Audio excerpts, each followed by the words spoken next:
ప్రభుత్వం తరఫున ఈరోజు ఖచ్చితంగా అందరూ హాజరు కావాలన్నాను. Yes your honour. ఆ వైపున ఎస్ యువర్ ఆనర్.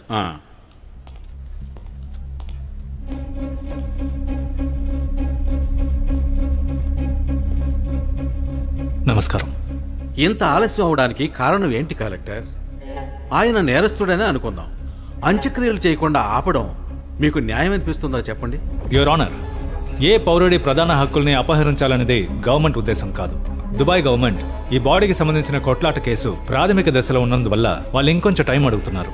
అందుకని గవర్నమెంట్ ఏం చేయలేదని కాదు, మేము ప్రెషర్ చేస్తూనే ఉన్నాం. ఎన్ని రోజులుగా? 10 నెలలుగానా? అంతలో మీరు ఏం యాక్షన్ తీసుకున్నారు? యువర్ ఆనర్, దీనికి సంబంధించి గవర్నమెంట్ తీసుకున్న యాక్షన్ డీటెయిల్స్ ఇందులో ఉన్నాయి.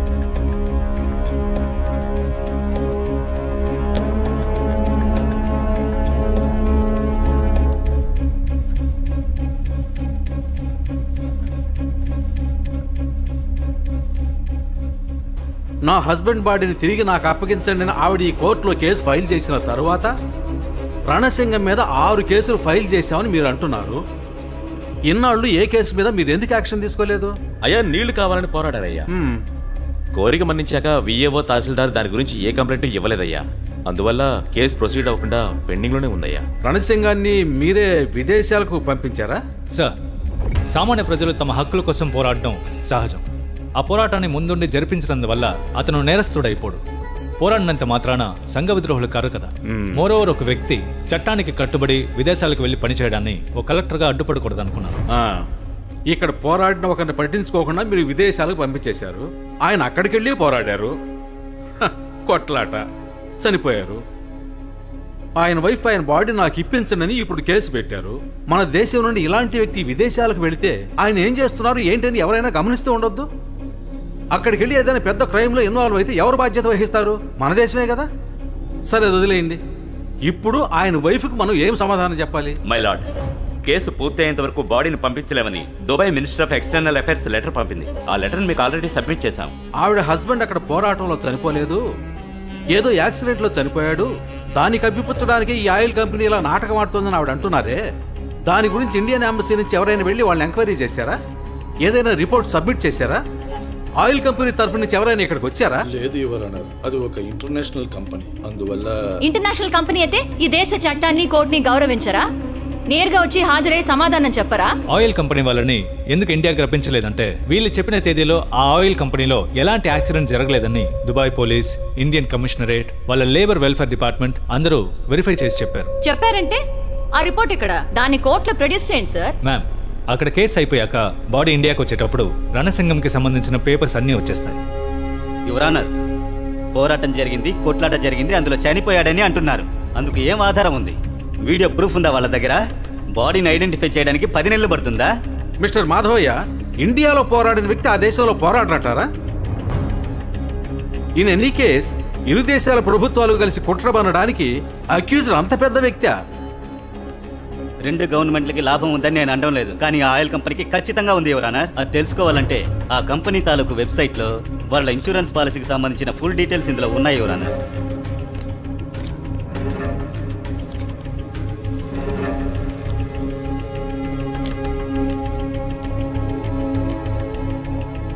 దీన్ని ఒకసారి చూడండి మేడం. అది ఎలా ఉంచండి. ఒక అమ్మాయి కోసం వాళ్ళ చుట్టాల ఇంట్లో చొరబడి గొడవ చేశారని ఎఫ్ఐఆర్ ఉంది. అదేంటి సమాజ సేవ? అది జోడించబడిన కేసే యువర్ ఆనర్. దానికి సంబంధించిన వాళ్ళు ఇక్కడ ఉన్నారు. మీరు గనక అనుమతిస్తే ఆ అమ్మాయిని ఇక్కడికి పిలిచి ఆవిడని విచారించాల్సిన అవసరం లేదు, ఎందుకంటే ఆవిడకి ఈ కేసుకి ఏ సంబంధం లేదు. ఇది కాకుండా ఆయిల్ కంపెనీ ఫ్రాడ్ చేసిందని నిరూపించడానికి మీ దగ్గర ఇంకేమైనా ఆధారాలు ఉన్నాయా? ఒక వారం రోజులు గడివిస్తే మేము కోర్టులో సబ్మిట్ చేస్తాం యువర్ ఆనర్. మిస్టర్ మాధవయ్య, పోలీసులచే నేరం ఆరోపించబడ్డ ఒక క్రిమినల్ ని మీరు అనవసరంగా హీరోగా ప్రొజెక్ట్ చేయకండి. అయ్యా, నాకు న్యాయం దొరుకుతుందని వచ్చాను. ఈ కోర్టులో నాకు న్యాయం దొరకపోయినా పర్వాలా. ఈ దరిద్రులు రాసిచ్చిన పేపర్లు చదివి నా బావ మీద నేరస్తుడు అన్న ముద్ర వేయకండి. చట్ట ప్రకారం బతకడం ఈలవుతాము, చట్ట ప్రకారం సావడం ఈలవుతా. సైలెన్స్. ఆవిడ్ని వదలండి, ఆవిడ్ని మాట్లాడివ్వండి. చెప్పండి అమ్మా. అయ్యా, నా మొగుడు చనిపోయాడని ఏళ్లతో చెప్పి 10 నెలలు అవుతుంది. సాకులతో కాలం గడిపేశారే గాని ఇంతవరకు ఏ ఒక్కళ్ళు ఏమీ చేయలేదయ్యా. నాకు అది కావాలి ఇది కావాలి అంటూ నేను గవర్నమెంట్ ఆఫీసుల చుట్టూ తిరగలేదయ్యా. నా మొగుడిని నాకు ఇప్పిస్తే చాలు, నేను ఇంకేమీ అడగను.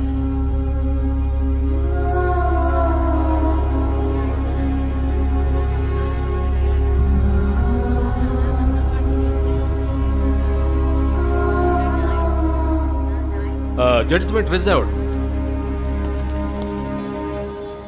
శ్రీమతి సీతాలు ఇచ్చిన కేసు ఆధారంగా న్యాయస్థానం చేపట్టిన పలు ఘట్టాల విచారణలు మరియు పోలీసు శాఖ ప్రభుత్వం దాఖలు చేసిన పిటిషన్లను క్షుణ్ణంగా పరిశీలించాక రణసింగం అనే వ్యక్తి అందరిలాగా ఈ దేశంలో ఒక మామూలు పౌరుడిలా లేకుండా చట్టాన్ని అతిక్రమించి ప్రభుత్వ వ్యతిరేక చర్యల్లో పలుసార్లు పాల్గొన్నారని మనకి ఈ సందర్భంగా తెలియవచ్చింది. ఇటువంటి ఒక వ్యక్తి విదేశాలకు ఉద్యోగానికి వెళ్ళిన తర్వాత అక్కడ ఎలా ప్రవర్తించి ఉంటారనే ప్రభుత్వం మనకు ఇచ్చిన సూచనలతో మనం చాలా స్పష్టంగా అర్థం చేసుకోగలుగుతున్నాం. పైగా పిటిషనర్ పేర్కొన్నట్టు ఆ ఆయిల్ కంపెనీలో యాక్సిడెంట్ జరిగిందని ఆధారపూర్వకంగా నిరూపణ కాలేదు.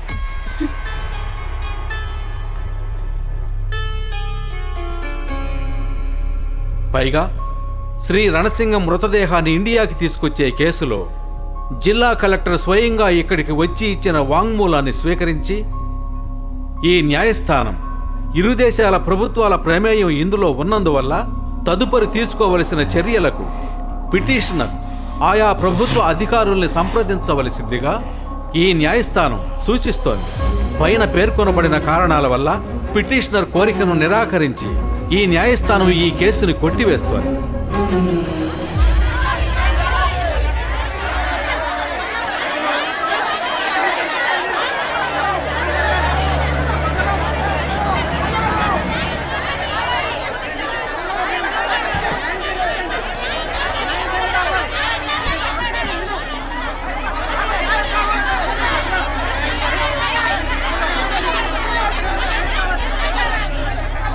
సార్, నా సమస్యకి ఇంతవరకు పరిష్కారం చెప్పలేదుగా. మీరు పరిష్కారం చెప్పేంత వరకు ప్రతి అడవి ఇలాగే తగలబడుతుంది. సీత అగ్ని ప్రవేశాన్ని ఎవరూ చూసుండకపోవచ్చు, కానీ ఈ సీతాలు శ్రీకాకుళాన్ని తగలబెట్టడం ఈ లోకమే చూడబోతుంది. చూసి ఈ లోకం చూస్తూ ఉంటుందంతే, పరిష్కరించదు. నీకు చిన్న సమస్య వచ్చినా దాన్ని తీర్చడానికి మళ్ళీ నేను, ఈ ప్రభుత్వమే రావాలి. కానీ ఎవరూ రాలేదుగా. కోర్టులో నా మొగుడిని నేరస్తుడని నిరూపించి అవమానించారే గాని ఇంకేం చేశారు మీరు? కలెక్టర్ అంటే లోకంలో ఉన్న అన్ని సమస్యల్ని తీరుస్తాడనుకోకండి. నా అధికారం కేవలం ఇండియాలో మాత్రమే. మన దేశంలో ఉన్న రాష్ట్రం అయితే నేను ఖచ్చితంగా మాట్లాడేవాడిని. ఇది ఇంకో దేశానికి సంబంధించిన విషయం. వాళ్లతో మాట్లాడడానికి ఓ బృందం ఉంది. మనం వాళ్ళ ద్వారానే మాట్లాడాలి. ఎన్నాళ్ళుగా సార్? 10 మాసాలుగానా? Yes, I agree. లేట్ అయిన మాట నిజమే, కానీ వీ ప్రోగ్రెస్. ఇప్పుడు నాకు చెప్పినట్టుగానే తగలబడ్డ అడవి గురించి పత్రికల వాళ్ళకి సమాధానం చెప్తారా? నేనెందుకు వాళ్ళకి సమాధానం చెప్పాలి? నేను సమాధానం చెప్పేలోగా వాళ్ళకి ఇంకో బ్రేకింగ్ న్యూస్ వస్తుంది. నా ఆలోచన అంతా నీ గురించి మాత్రమేనమ్మా. ఆలోచిస్తున్నారా లేదా భయపడుతున్నారా సార్? నాకు భయం లేదు. మీ పోలీసుల్ని పిలిచి నన్ను అరెస్ట్ చేయమనండి. నేనెందుకమ్మా అరెస్ట్ చేయమని చెప్పాలి?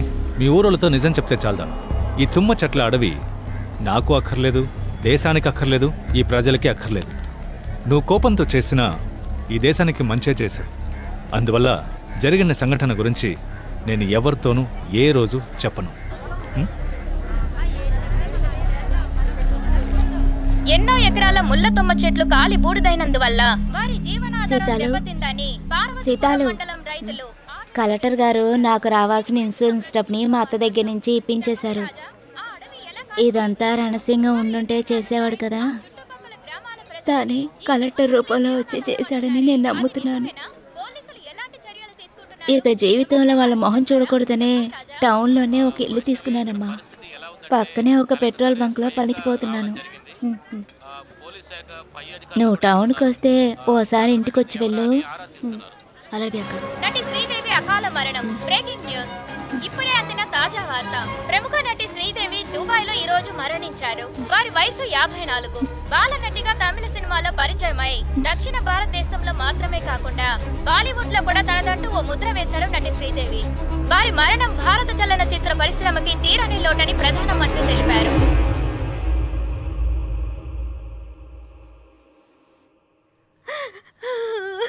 అమ్మా, ఇప్పుడు ఎందుకలా ఏడుస్తున్నావు? నాన్న, నేను అమరావతికి వెళ్తాను. నువ్వు అత్తయ్యని మావయ్యని మళ్ళీని వచ్చి అప్పుడప్పుడు చూసుకో. నువ్వు ఒంటరిగా వెళ్ళడానికి వీల్లేదు. మావయ్యని తోడు తీసుకెళ్ళు. అన్ని చోట్లకి తోడు తీసుకుని వెళ్ళలేం మళ్ళీ.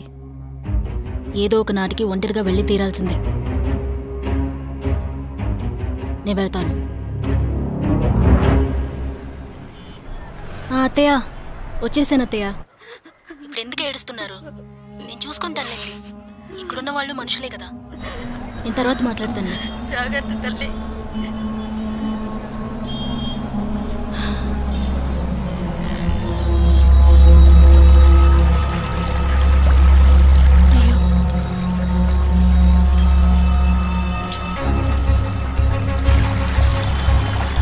ఒక్క నిమిషం, ఇప్పుడే వచ్చేస్తాను.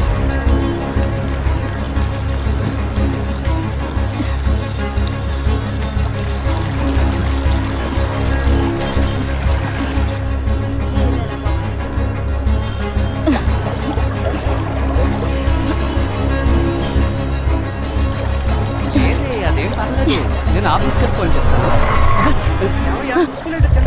ఏమా బిడ్డను నడు రోడ్డు మీద వదిలేసి ఏం చేస్తున్నామా? లేదన్నా, నీళ్ళు అనవసరంగా ఊరికి పోతా ఉంటే ఇలా బిడ్డను వదిలేసి నా ప్రాణం తీస్తావా? నీరు లేక ఎన్నో ఊళ్ళు ఎంతో కష్టపడుతున్నాయి. నువ్వు సమస్య చేయడానికి నీ బిడ్డ నా బండి కింద పడి చావాలా? దయచేసి నన్ను క్షమించండి. ఎందుకమ్మా క్షమించాలి? బ్రదర్ ఆవిడ చెప్తున్నారు కదా. హలో, ఎవరు నువ్వు? అసలు ఇక్కడ ఏం జరిగిందో నీకు తెలుసా? క్షమించమని అడిగారు కదా, దానికి ఎందుకే చేసుకుంటానంటున్నా. చాలా థ్యాంక్స్ అండి. నువ్వేం మారలేదు సీతాలు. గుణశేఖర్ని మనందరం స్కూల్లో కలిసి చదువుకున్నాం కదా. శేఖరు, మనిషి పోల్చుకోలేని విధంగా మారిపోయావు. అమరావతి ఒట్టి ఆకారాన్ని మాత్రమే మార్చిందని సంతోషపడాలి. నువ్వేంటిలా ఒంటరిగా వచ్చావా? మీ ఆయన రాలా? ఎవరిని కలవాలని వచ్చావు సీతాలు?